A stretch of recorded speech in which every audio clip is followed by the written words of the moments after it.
I've been, looking at lately some artists from the region. They are coming very close to a sound that I believe that is going to work from Morocco to Iraq, from Saudi to Lebanon. And that will be the engine and the fuel that will bring and engage all the diaspora and go crossover, and give us finally an artist from the region that becomes a superstar. Good afternoon, everyone, and welcome to our conversation today entitled The Potential of the Region and Beyond. Today I'm joined by Alfonso Perez-Soto, the President of Emerging Markets for Warner Music. In this role, Alfonso oversees Warner Music's operations in Sub-Saharan Africa, the Middle East and North Africa, India and South Asia, the Eastern Mediterranean and Eastern Europe. These markets alone are home to 3.2 billion people, around 40% of the world's population, who are increasingly able to access music through a range of digital services that are being monetized for artists and labels. Over the last few years, Alfonso has been instrumental in a number of investments and acquisitions within the emerging market regions, including the Middle East, where he's helped launch Warner Music Middle East and has led historic deals with the likes of Rotana, Qanawat Music, and Hue Management. Hi, Alfonso. Thank you for joining us this afternoon. Hi, Maisa. How are you? Good. Hi, everyone. Thank you. So many familiar faces here. So to start off, Alfonso, could you give us a quick walkthrough of your career in music so far? Oh my God. I'm going to feel old, only just mentioning the things that I've done. Look, I really started in music in 2001, working in Universal Music in Latin America, and I moved to Warner in 2005. Since 2005, almost 20 years, working for Warner Music Group, I did different things. I started on the biz dev team, basically negotiating and building all the framework for the digital business, not just in Latin America, helping with the group at corporate level. Mm-hmm. And we were part of very exciting deals like back in time, Spotify, YouTube, Deezer, among others. And basically, I started to deal with the region as a chief commercial officer like 2012, 2011. I'm losing track. And I started actually to manage the region and the growth starting in fall 2018. Because previously, Warner didn't have presence where we were working with licensees in most of the territories that you mentioned. But back then, in the case of MENA, we opened our first office in Beirut, and we have been very active since then. Wonderful. So you have been president of Emerging Markets for Warner Music since 2021, but you've been overseeing the region, you mentioned, since 2018, yes. And are passionate about finding local talent in various markets and helping them break into the global platform by offering them Warner Music services for digital releases to merchandise and brand partnerships. What would be, Alfonso, your advice to artists who want to go global but have a strong repertoire in making music in their own local language? Can this be a strength rather than a barrier? Well, you have to be strong in your domestic market if you want to reach a certain level of presence at a global level. I think that we have to define global about the ability to present your music in many territories. I think that this is very doable. And most of the emerging market territories that I manage, they have a strong diaspora. So in reality, they can really bring the music and play it and have a fan base abroad. But if we are talking about superstars, obviously we need a lot of components, right? But I've been seeing, since I started, a lot of wonderful surprises. I think probably my first wonderful surprise, I would say, it happened with Jerusalem. Basically, in reality, a song in Iso Zulu that was kind of like religious started to create an amazing trend all across Africa with choreography in TikTok, and suddenly became an anthem you know, in the times of the COVID, and it became our humongous first hit coming from, in this case, for Africa. Then we have other hits, like, for example, with CK. CK was this artist and producer, incredibly talented from Nigeria. And we started to work through the partnership and investment that we did in Chocolate City. And our strategy back then was feeding with different versions, trying to get relevance in different markets. And even the version that it was finally the most popular, because it was part of a DJO on the TikTok, the first one that actually got traction was the one that we did with El Grande Toto. And the first moment that the song is charting actually in the Arabic territories, in Morocco, in UAE, and it's no a chance that you know, Afrobeat is working so well with Arabic music, and the taste is, and the mix of both. I think that they will make a great deal, as we are seeing a lot of Northern African artists, for example, at this moment. So kind of like I'm getting a little bit lost with your question, but an artist needs, you know, definitely a lot of talent, the ability to turn their music and becoming mainstream. You have to do certain things in order to do it. You have to understand the taste of mainstream. That is, you need more strings, more melodies, maybe reduce your beat. You need the ability to address audience in their language mainly. And you need a label that really works for you. I think that some of the great secret sauce that we put in those hits was enabling all the region, and then the team that works priorities at Warner Music Group to push for the track. You can no win alone, and I think that having a Warner behind, it will give you the wins in order to make it happen. And yes, you need a little bit of luck as well. Of course. So you frequently say hits can come from anywhere. And you mentioned Warner as a record label is the largest investor in the music business of the region, and that part of your strategy is to partner with local experts from these regions and help them develop a new generation of artists. We mentioned earlier that Warner has made investments in the region, such as with Rodana, with the Mina music distributor Kanawat, and most recently Hue Management, a GCC-based talent agency, among others. Can you tell us why is this an important part of Warner's strategy? Well, actually, I see the opportunity in the MENA region, because MENA region, coming from the Latin region, it mirrors one to the other, but with some years apart. So many things that I see happening in this territory, I lived through those when I was building the Latin region, and obviously now, there is undisputable, obviously, the success of the Latin artists, but I can tell you that back then, in the 2007 or 2010 or 2012,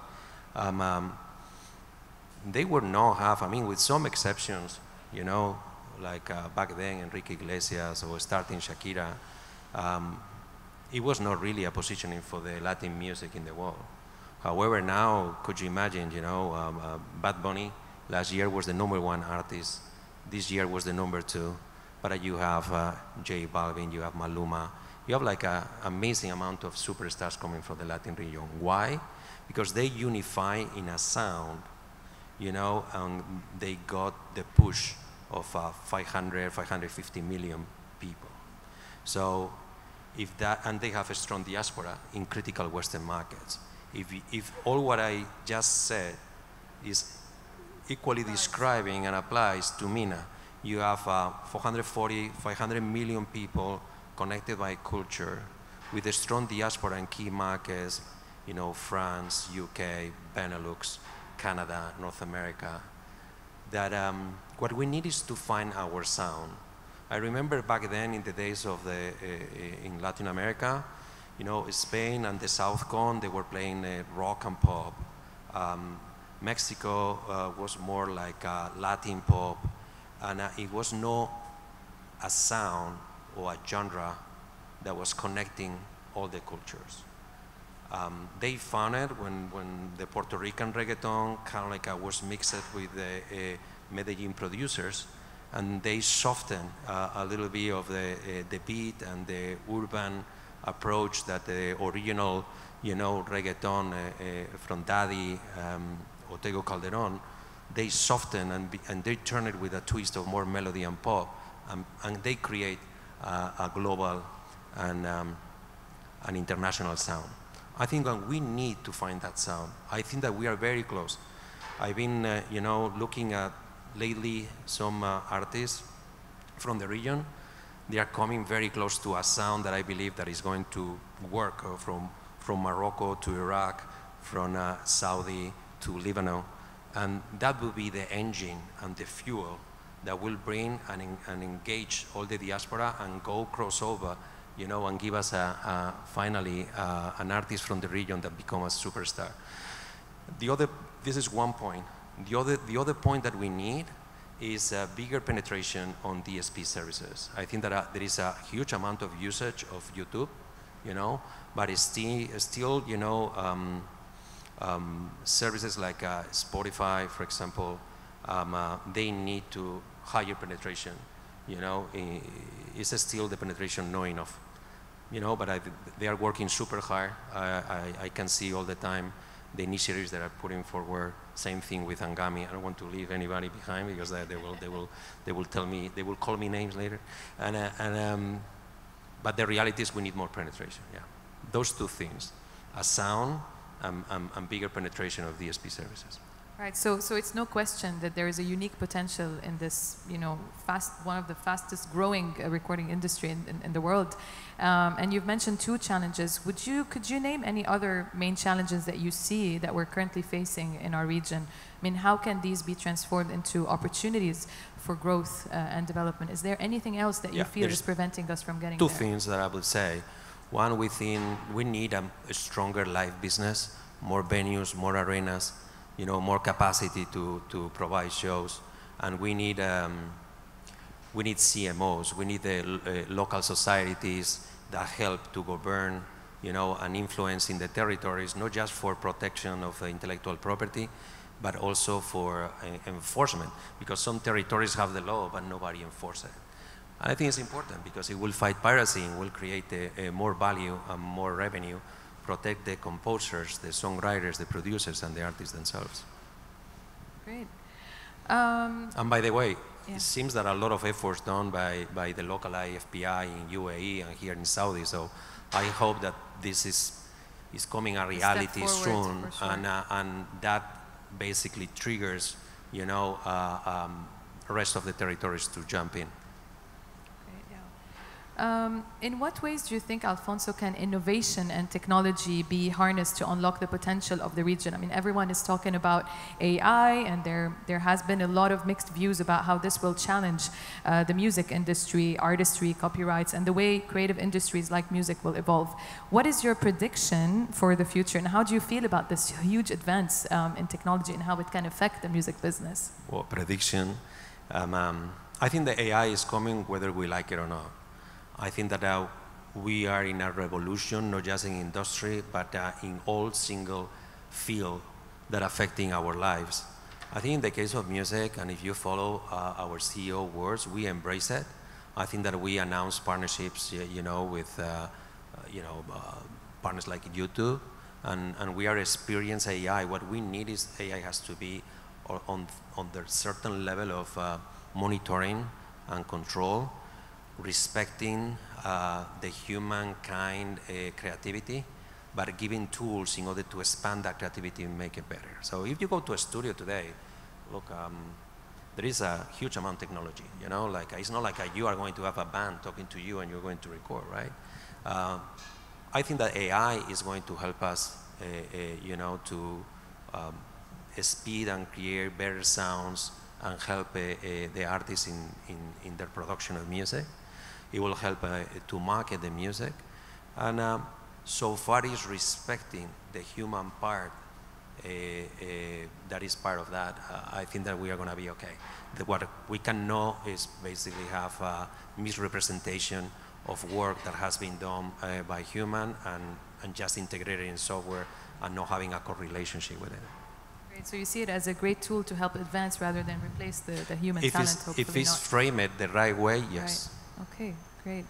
Also, another question. So we're observing a growing trend of pairing artists from the Middle East with our A-list Western artists. Do you think that this strategy is the right approach to facilitate the transition of artists from the region onto the global stage? I mean, we're seeing that more and more today. Well, it happens, I mean, we do it all the time. I think that, for example, we have been very advanced doing this type of a strategy with our Indian artists. We did King with Nick Jonas recently, and now is actually in, you know, hitting the charts, Diljit Dosanjh with Sia. And I think that you need really well work. It's not working just, you know, I've seen some initiatives, you know.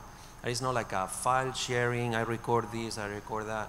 What in my experience was the best is when there is a real chemistry, when there is a real interest on the work of each other. You know, because it's not about like, oh, you know, we are going to have this feature and contact this. It's a little bit transactional. No, it's not going to work that way. But I strongly believe that there's going to be those cooperations, but also we need more featurings and cooperations between and among the local talent in the region. Moroccans with Egyptians, Egyptians with Iraqis, with the Saudis, with Lebanese. I think that is very important because when, in reality, when you, and kind of like going back to what I said about reggaeton, if you look at the way that they create the sound and the way that they create this movement was actually networking with each other. And I think it was really important. And then they went mainstream, you know. So this cross collaboration between the different territories of the region can create this unique sound that you were maybe you can have earlier. a mainstream artist jumping on the local hit, as it happened with Despacito, right? Mm-hmm. Daddy Yankee and Luis Fonsi, they create this mega hit, and Justin Bieber jump on top, you know, and create this super incredible global hit. So maybe there is a cooperation among the artistic scene in the region. We create that sound, and that sound we make it work and flow through the Western world. Great. We're witnessing more and more, of course, in the GCC especially, the role of education in the music industry, how this is being further developed and on a very fast pace. How do you think that educational institutions can be more involved in unlocking the potential of the region? What skills and knowledge should they focus on to prepare future leaders in the music industry, since a lot of them did not have access to music education growing up in this part of the region? It's super important. And the way that we are working, I mean, there is a lot of other labels, other companies, they just go to different regions in Africa, I mean, and India, and they cherry pick, you know, the low-hanging fruit on the top talent. But what is really necessary is to build the fiber in the industry, you know, and that fiber requires that you are going to get people that comes with the right education. I celebrate that obviously Berkeley University have a school in Abu Dhabi, and I think it's great. I think that this is the way to go. We want to create hits, but we need local A&Rs, we need local marketeers. We need the talent that is not so easy. You believe it or not, finding the right people for our territories is an incredible challenge. There is not a lot of people with the right set of education for the music industry in the region. It's not easy. Well, that leads me to my next question, Alfonso. Is Warner Music focusing their attention on a specific, and it's a bit of a sensitive question, on a specific area within the region? I told you easy questions. Or a specific genre of music, or do you feel that all artists across the entire region are given an equal opportunity regardless of their origin or genre of music? We definitely do. I think that equal for us is essential as the culture of our company, and we are very proud to have you know, management. In our case, for example, the general manager of Northern Africa, Imam Fazan, is a lady. We have the head of our A&R team is a lady. So we have, we're very proud that we have give equal opportunity. We're making no differentiation. And in terms of artists, for me, as you mentioned in your previous question, talent can come from anywhere. And maybe some people are looking to this region on GCC as the most obvious part. I remember when I met Waze for the very first time in the suburbs of Cairo. He was surrounded by all these amazing artists, and it blew my mind. And I think that other artists that we are seeing coming from Algeria, from Tunisia. For example, Warner Music Italy has signed a Gali that is a Tunisian artist, and in Morocco. I think that there is in every single corner of the region, there is a great music culture, and I think that it's going to be great talent. We have to get there, and I hope that we found them.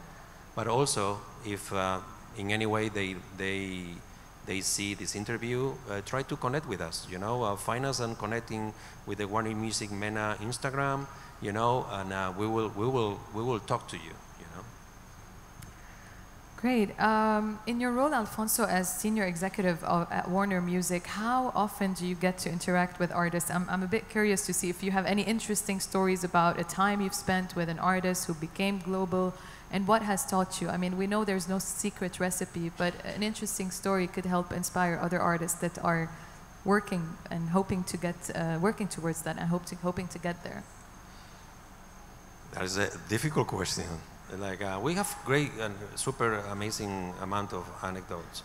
You know, I think unfortunately, I know I don't have. Actually, I was actually talking with the team when we were in a studio session a few days ago.